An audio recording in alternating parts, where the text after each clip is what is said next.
Alors, bonsoir tout le monde, j'espère que vous allez bien. Mathieu Martel avec vous, de Montréal, directement de la Casa Essentia. Il est dimanche, nous sommes dimanche, que dis-je? Dimanche le 15 octobre 2023. J'espère que vous allez bien. De retour, comme tous les dimanches, à partir de 19 heures, pour une rencontre de philosophie réflexive et existentielle portant sur un thème décidé à la dernière minute, toujours vouloir avoir raison, si je ne m'abuse. J'ai dit que ça allait être un live consacré à Nietzsche, un live spécial. On parlera de Nietzsche, ne vous inquiétez pas. Il y en a qui semblaient déstabilisés tantôt.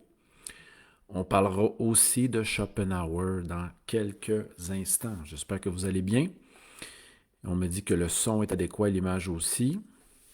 Peut-être à part quelques petits reflets dans mes lunettes. Alors, où en sommes-nous? On va y aller avec les points d'information. J'espère que vous allez bien. C'est notre rencontre dans 5 jours. Vendredi prochain, il annonce un peu de pluie. On annonce un peu de pluie. Au Yoga Shack, déjà 3 billets de vendus. Ou des gens qui m'ont dit qu'ils allaient être présents, etc. Alors, je vous mets tout de suite dans le clavardage la manière de vous inscrire. C'est 20 $ sans aucun frais en présence ou en réservant votre place via Eventbrite, tel que mentionné dans le clavardage. C'est notre prochaine rencontre. On aura aussi une autre rencontre. J'attends bien sûr l'annonce totale, l'annonce complétée par Jean Rivet de Vox Populi. Une rencontre webinaire suite à celle que nous avons eue en fin de semaine, qui était quand même un succès. Il y avait une vingtaine de personnes en direct et au-dessus de 70 inscriptions. On va réessayer et réitérer cette expérience dans 2 semaines.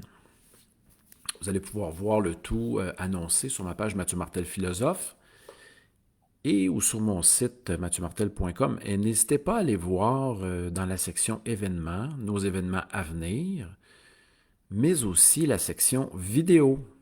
Hein, si vous avez manqué une rencontre de philosophie réflexive un dimanche, vous pouvez réécouter en différé nos 250 enregistrements. À ce jour, depuis 3 ans et 7 mois. Alors, n'hésitez pas à me dire bonsoir. Et je voudrais dire qu'à Anton, on salue Anton qui va nous écouter en différé, que oui, Anton, ton livre va partir mardi. Merci pour cette commande, Anton. Et mes livres seront présents aussi. J'apporterai 2 exemplaires de chaque à la conférence de vendredi. Super belle salle de yoga, 12 places au maximum. J'espère qu'on aura des nouveaux visages. La dernière fois, on avait à peu près 80% de nouvelles personnes. Alors voilà. Notre sujet ce soir, hein, vous avez peut-être des gens autour de vous qui veulent toujours avoir raison. À tout prix. Hein, avoir raison à tout prix. Même s'ils sont ignorants sur le sujet. Même s'ils savent qu'ils sont dans l'erreur.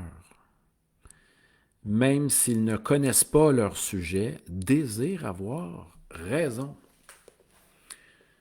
Et oui, Isabelle Schopenhauer nous a légué l'art de toujours avoir raison, qui était peut-être inséré, si je ne m'abuse, dans Parerga Paralipomena, un recueil d'articles divers qui faisait suite au Monde comme volonté-représentation, réimprimé, réédité 3 fois avant sa mort.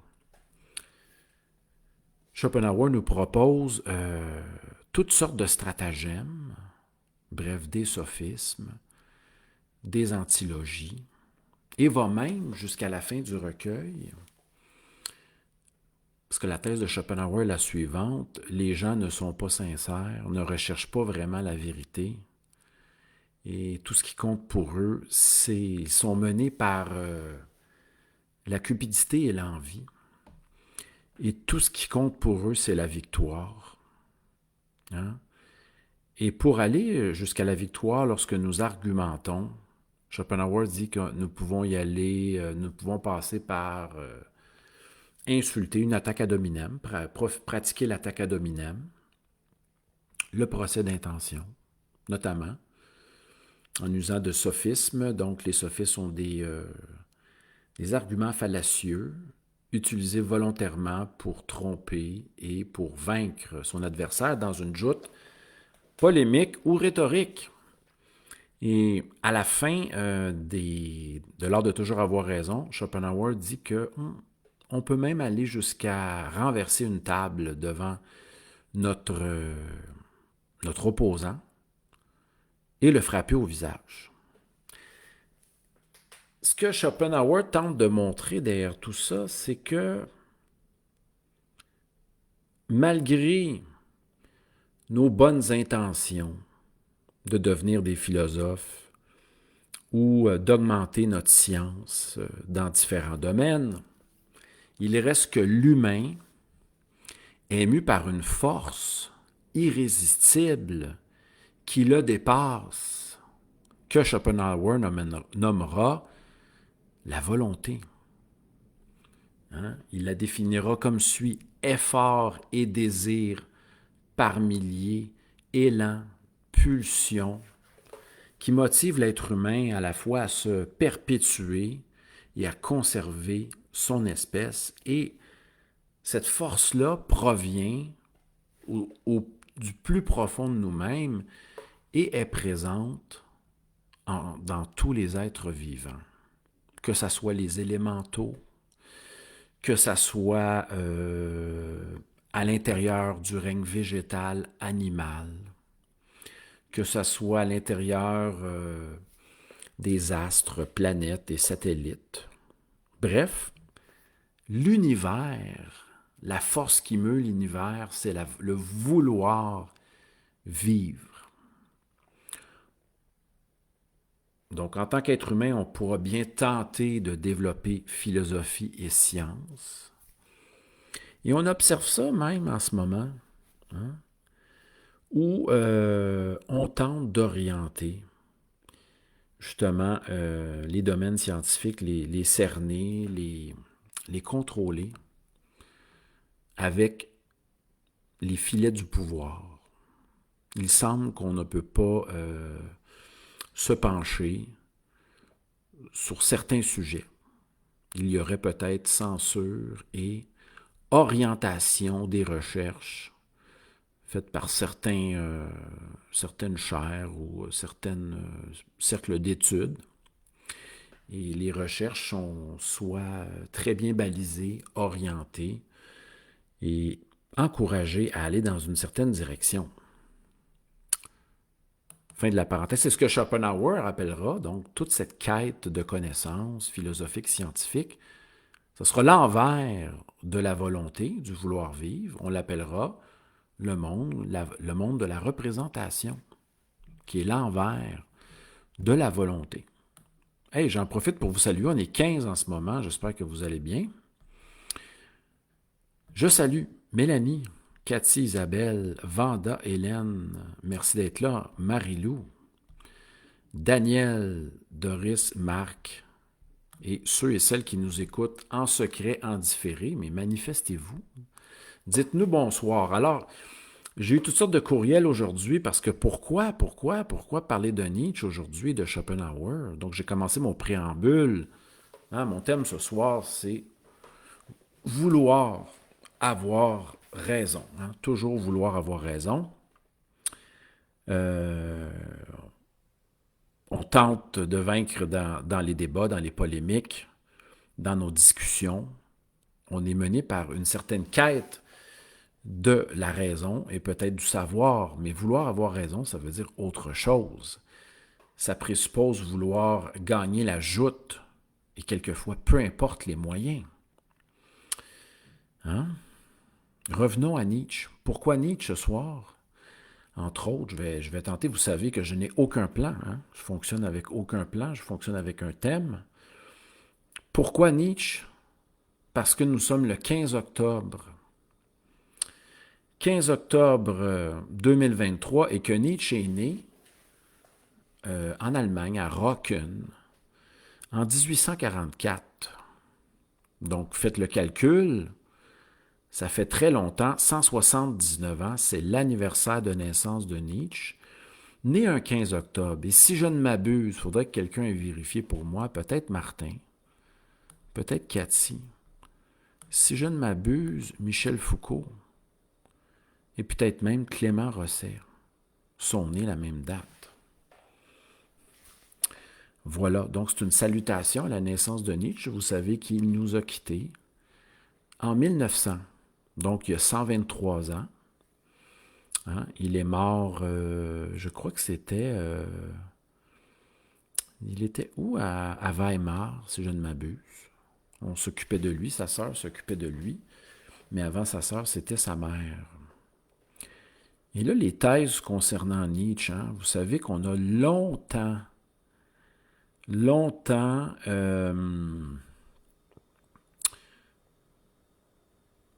alimenté la raison de sa mort. Et même Michel Onfray lançait cette raison-là qui a été développée dans les années 49 par quelqu'un qui n'appréciait pas Nietzsche. Podax. Non, mais ça, c'était relevé par Podac, cette rumeur-là, ou même construite davantage, mais relevée par Podac, ça aurait pu être une erreur. Et non, Nietzsche n'est pas mort de la syphilis, comme il aurait pu le croire lui-même, ce que certains passages nous informent, mais ce n'est pas le cas. On parle plutôt, il y a des médecins qui se sont penchés sur des médecins, psychiatres, etc., qui ont émis d'autres hypothèses, et j'ai plusieurs articles à ce sujet. Et merci Isabelle. Foucault, j'étais sûr. Rosset, je croyais que c'était le 13.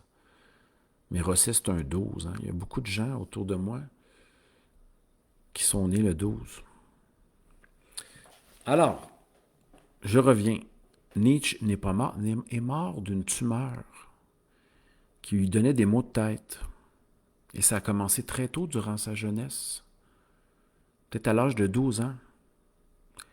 On sait que son père, on avait dit que son père était mort vers l'âge de 36-37 ans, de ce qu'on avait appelé un effondrement du cerveau. Est-ce que c'était... qu'est-ce que ça voulait dire? C'est pas ma spécialité, mais bon, c'est ce qu'on déclarait. Mais ce soir, je voulais souligner l'anniversaire de naissance de Nietzsche. Et là, on apprend que Foucault, c'est le 15 et Rosset, le 12. Alors voilà. Je voulais pas faire une rencontre complètement orientée vers Nietzsche. C'était pour saluer son anniversaire. On fait souvent ça dans la tradition philosophique.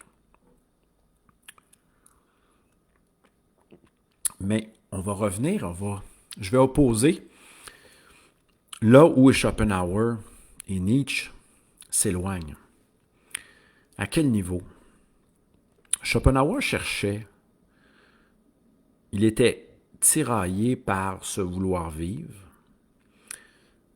parce qu'il appelait les désirs qui le travaillaient par milliers.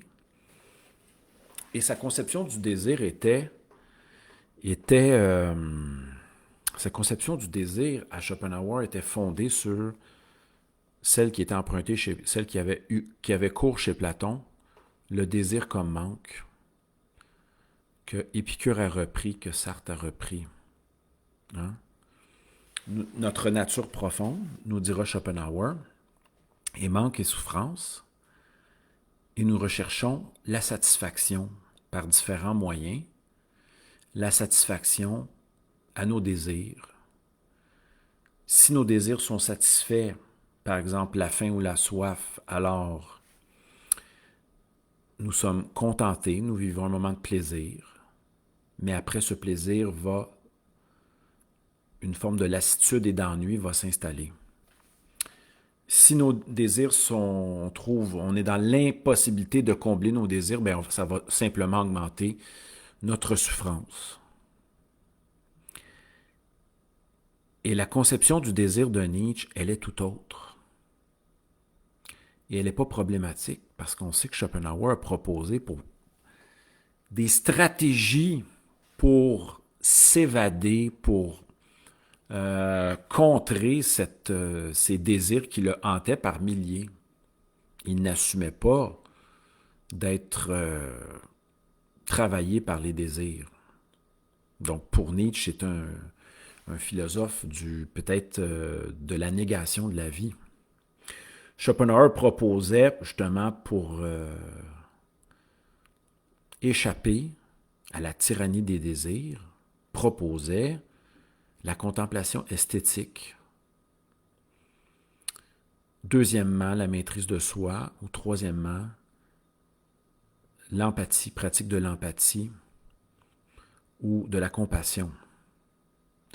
Question de sortir de ses propres désirs et de sortir de son moi. Tandis que pour Nietzsche, et là, je n'ai pas le choix d'en parler parce que là, je vais me faire engueuler.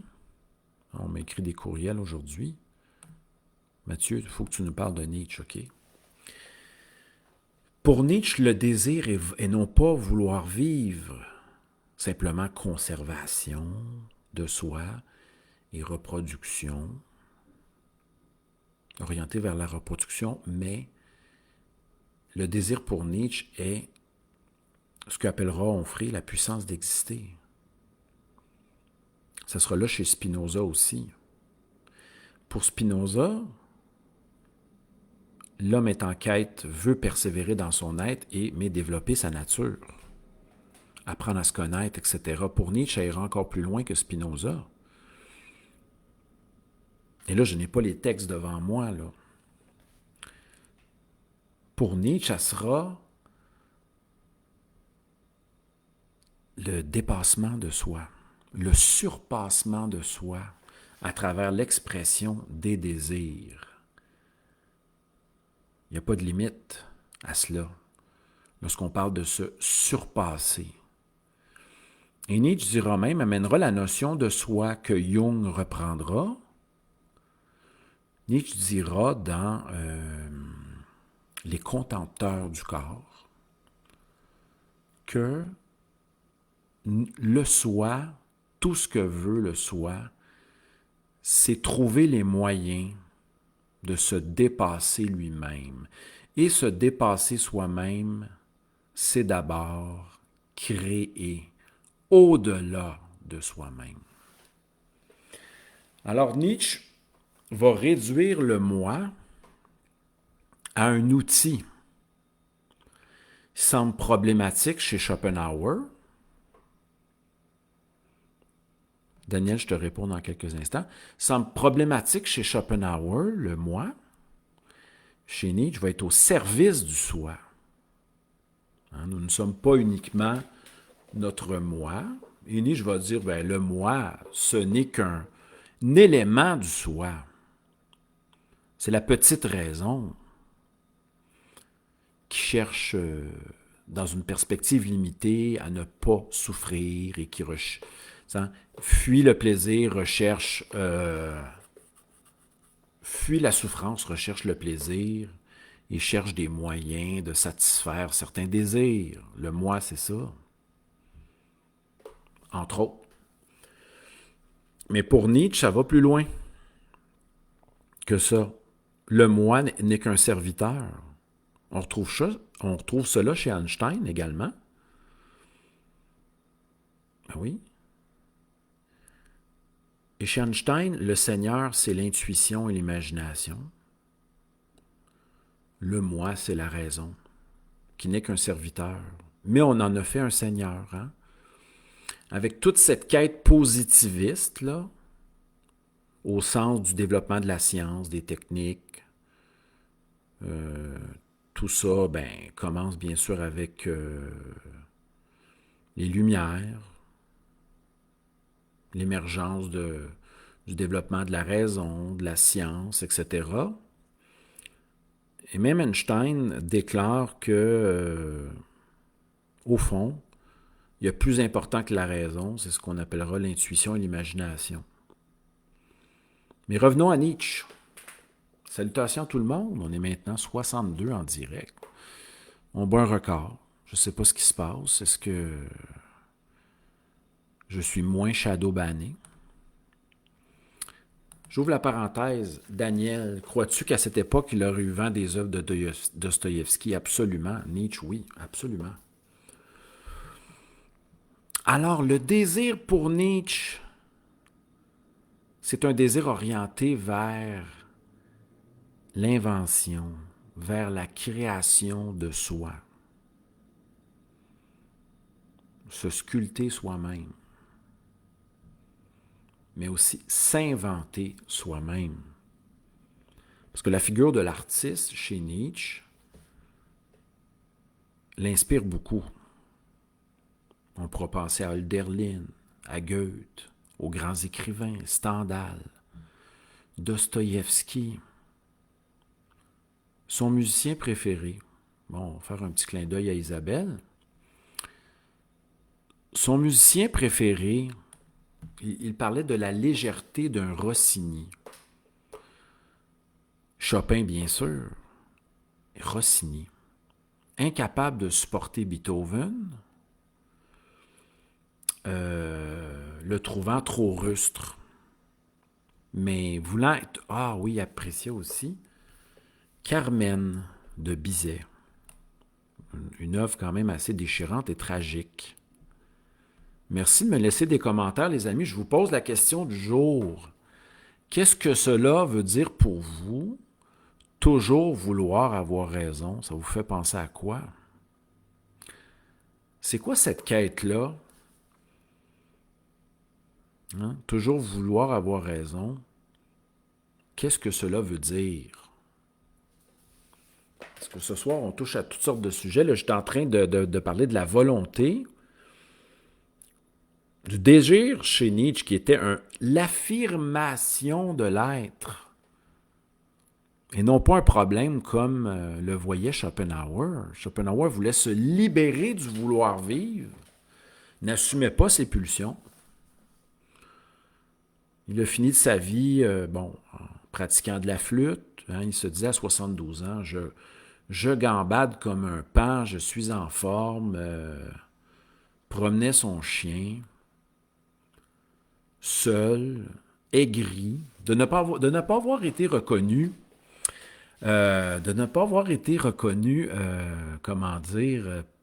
Durant sa vie, quand les journalistes sont venus l'interviewer un peu trop tard, il les attendait avec un fusil et leur avait dit « Laissez-moi manger et si vous ne déguerpissez pas, je vous sors à ma manière. » Alors, je vous repose la question, qu'est-ce que cela veut dire toujours vouloir avoir raison? On dirait peut-être que la réponse est dans la phrase, mais quelqu'un qui veut toujours avoir raison, c'est quoi? On sait que pour Nietzsche, il faut aller dans une certaine au-delà de la raison. Hein?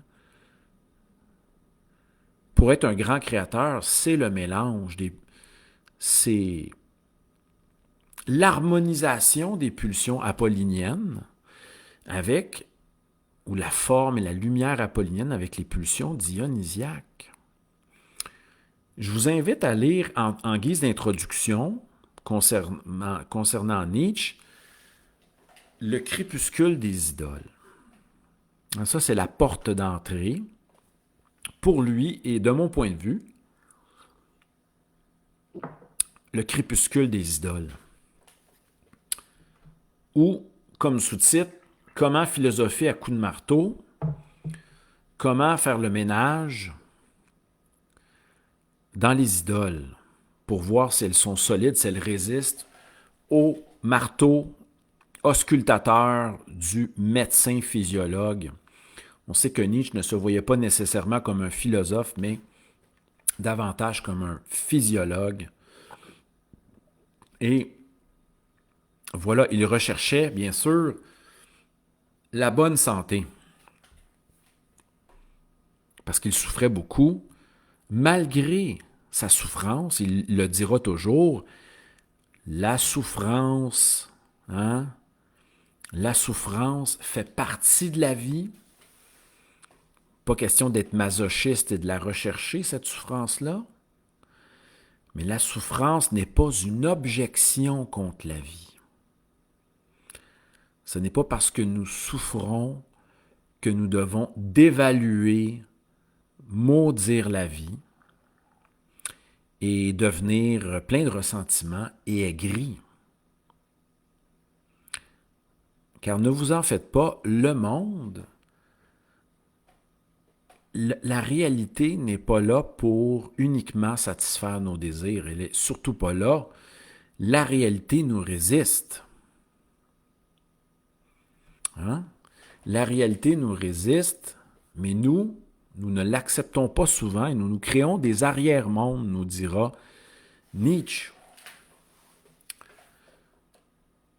Ce que Clément Rosset appellera, dans Le réel et son double, il dira que nous nous construisons des doubles, parce que le réel fait trop mal et seul l'artiste est capable de ressentir d'une manière très forte, mais de transmuter, de sublimer,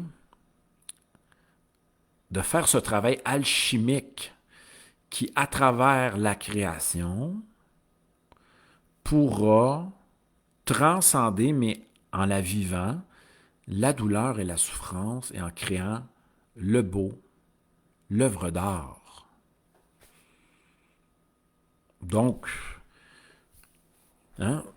observons que nous employons toutes sortes de mécanismes pour fuir la réalité qui nous fait mal.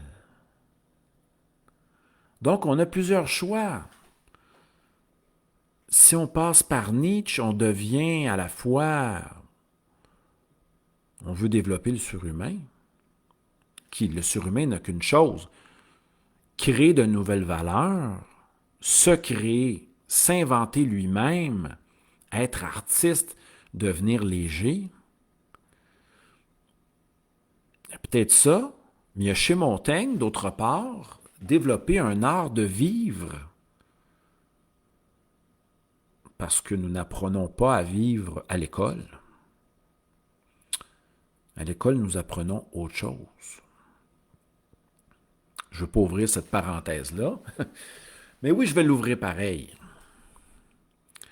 Nous apprenons à être structurés, à obéir à certains commandements, à développer notre pensée, à analyser, à être clair, à être précis. Mais les épreuves de la vie, face aux épreuves de la vie, nous n'avons pas le choix d'être philosophes ou d'être artistes, nous dira Nietzsche, pour pouvoir passer, pour pouvoir persévérer et créer un sens.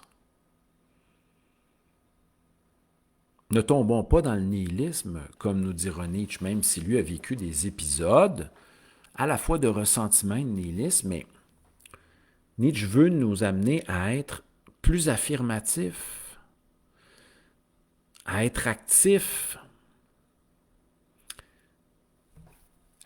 créatifs, affirmatifs.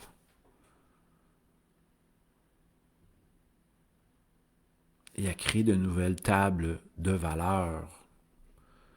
Et non pas à subir les fardeaux, des autorités, quelles qu'elles soient.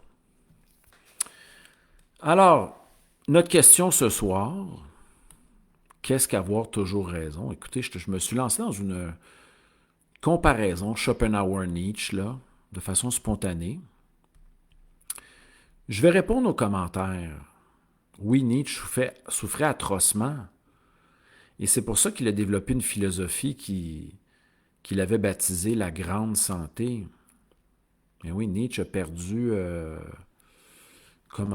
progressivement, a perdu, peut-être pas toutes ses facultés, mais est devenu un petit peu paralysé à partir de 1889. Ça a duré 11 ans. Ce retrait de la société.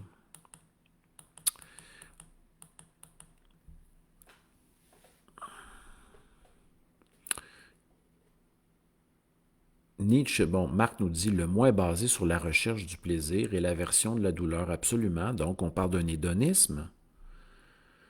Par ailleurs, transcender le soi avec son éternel retour. Qu'est-ce que ça serait? Bon, l'éternel retour, je ne veux pas en parler tout de suite. Merci Marc quand même. Salutations à Martin, salutations à Sophie qui est... Écoutez, est-ce qu'on a le droit de le dire? Sophie est très loin au Québec, là. Passée. Donc, c'est une auditrice qui est la plus loin, là, vers l'Est. On ne va pas dire où elle est parce que peut-être qu'elle n'aimera pas ça. Regarde, au pays de Gilles Vigneault, pour être un peu plus clair. Salutations Martin. Si avoir raison est un endroit pour s'asseoir, moi, je ne veux que danser. Oh, oh, oh, oh.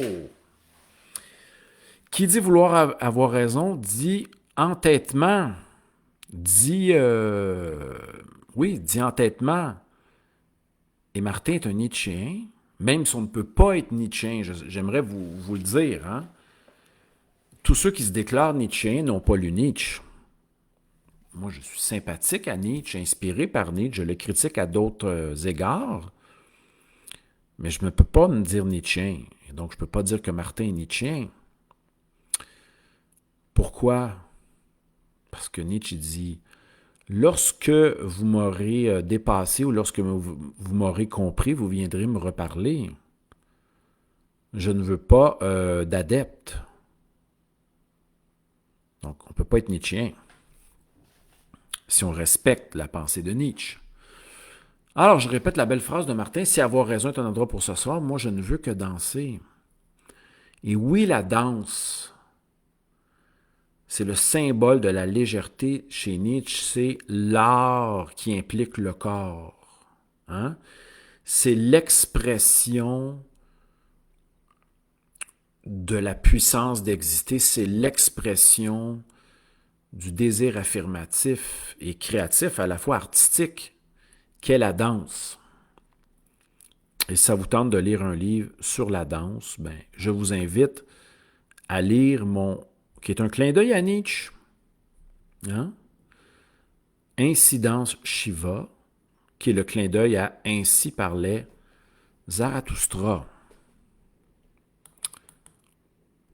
Alors, la question est, qu'est-ce que toujours vouloir avoir raison? Notre question de base. Nicole nous donne une raison. Pourquoi toujours vouloir avoir raison? Pour maintenir le contrôle, pour préserver le contrôle, pour être sûr de ne pas se remettre en question. C'est intéressant, on touche un autre aspect. Pourquoi certains sont-ils entêtés, croient avoir raison? Et on arrivera avec une belle phrase de Nietzsche. Ce n'est pas le doute, mais la certitude qui rend fou. Hein? S'entêter, manquer d'ouverture d'esprit, ne pas se laisser déstabiliser, ne plus être en mesure de s'étonner, c'est peut-être le propre de celui qui croit tout savoir. Et avoir raison, Platon dira des sophistes hein, qui le prétendent savoir, ou qui prétendent être sages. Et on aura d'autres individus qui seront qualifiés d'une autre manière. On dira d'eux qu'ils sont dans la double ignorance. Ils ne savent pas qu'ils ont tort, mais en plus, ils croient avoir raison à un sujet. Et n'oubliez pas ces phrases qu'on a déjà vues circuler, même Berkeley en parlait. Hein? Quelqu'un peut toucher la vérité dans un domaine et voir 1000 individus être contre lui pour un moment. Ça se peut. Et un jour, on découvrira que la personne qui avait eu une première intuition avait peut-être touché à un aspect de la vérité. Mais pour Nietzsche, il y avait quelque chose de plus important que la vérité. Hein? Si je me laisse toucher par tout ça, il voyait que la vérité comme étant une valeur qui était privilégiée, peut-être à son époque, mais qu'il y avait plus que la vérité, peut-être le fait de créer et d'inventer, qui peut être aussi un moteur, justement, des scientifiques, parce qu'on a quelquefois des gens qui se laissent inspirer par leurs intuitions, par leurs rêves. Et revenons à notre Einstein qui prônait justement la grande curiosité, l'approfondissement de l'intuition et de l'imagination.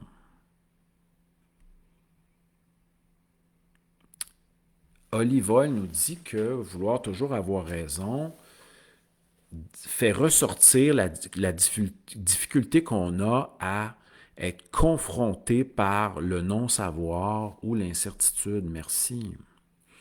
Daniel nous dit que toujours vouloir avoir raison est le propre d'un esprit borné, un être de conviction sans ouverture. Merci tout le monde. Donc ce soir, je voulais quand même célébrer l'anniversaire de Nietzsche, le 15 octobre 1844. On a même découvert que la fête de Foucault, que j'ai peu lu, était le 15 octobre aussi. Et on a fait une petite comparaison parce que vous savez que le maître spirituel, un des premiers maîtres, hormis Jacob Burckhardt, qui avait écrit, qui est un grand historien, un grand homme de réflexion. J'avais déjà emprunté son livre sur la Renaissance, avait beaucoup inspiré Nietzsche. Il y a beaucoup de figures qui ont inspiré Nietzsche, notamment Wagner. Mais Nietzsche a un rapport amour-haine avec les figures qui l'ont inspiré. Et Schopenhauer, en 1865, était sa lecture de chevet quand il était très jeune. De mon côté, ça a été à la fois Kierkegaard, Schopenhauer, Aphorée sur la sagesse dans la vie, et un peu plus tard, Nietzsche. Alors voilà. Donc vous savez les amis, je fais ça d'une manière inspirée, inspirante, sans prétention, pour approfondir ma vision des choses. Bien, on peut le vivre à travers une expérience de conférence, vendredi prochain, au Yoga Shack. J'espère que vous allez être là. Cessez de prendre ces problèmes au sérieux. Sinon, par la lecture de mes livres, et j'en ai posté quelques-uns, je vais en faire tirer 2 à la conférence du 20 octobre. Donc, petit groupe intime, maximum 12 personnes le 20 octobre. Réservez votre place, ça vous tente d'être là. Et on se revoit bientôt pour un autre Facebook Live. Et réfléchissez à ça. Comment voyez-vous votre rapport au désir? Est-ce que le désir est un problème ou le désir est, à la fois, comme le disait Nietzsche, doit plutôt être appuyé en tant qu'affirmation de la vie? Je n'ai pas parlé de ces autres concepts, notamment l'éternel retour, l'amour fati, mais je vais terminer avec l'amour fati. Apprendre à aimer son destin. Apprendre à dire oui à ce qui nous arrive. Et Nietzsche fait sa comparaison avec la musique. La musique est vaste. La musique, la musique, c'est une manière d'exprimer les émotions qui est à la fois la plus vaste et la plus universelle, mais étant aussi la plus riche. Et apprendre à vivre, c'est apprendre justement à, rencontrer les émotions, toute forme d'émotion ou que fait surgir différentes situations dans notre vie. Et Nietzsche dira, apprenez à aimer votre destin, ce qui vous arrive. Et à la fois, vous pouvez en être inspiré au niveau de la créativité, et cela peut vous aider à justement à vous sentir davantage vivant si vous dites oui à ce qui vous arrive en le traversant, en le vivant profondément. Écoutez, ce soir, je ne sais pas ce qui s'est passé. Au-dessus de 130 personnes en direct. Merci à tous et à toutes. Merci pour d'être présent à ces rencontres de philosophie réflexive. On va sûrement se voir dimanche prochain. Ça sera après notre rencontre, notre belle conférence de vendredi. Je vais faire un retour là-dessus. Et il y aura une autre activité qui va s'en venir pour ceux qui restent très loin, là. Abitibi, Natashquan, nord du Québec. J'ai des gens d'Afrique du Nord qui nous écoutent et des gens aussi du Mont-Tremblant. Ben, il y aura une conférence qui s'en vient en ligne le 28 octobre prochain. Ça va être bientôt annoncé sur ma page Mathieu Martel Philosophe ou sur mon site mathieumartel.com. Alors, merci à tous et à toutes. Passez une super belle soirée. Prenez soin de vous. Et comme disait Jacques Lacan, il ne faut pas céder. Il ne faut pas céder sur son désir. Voilà le point d'orgue de l'éthique de Jacques Lacan. Il ne faut pas céder sur son désir. Bonne soirée tout le monde.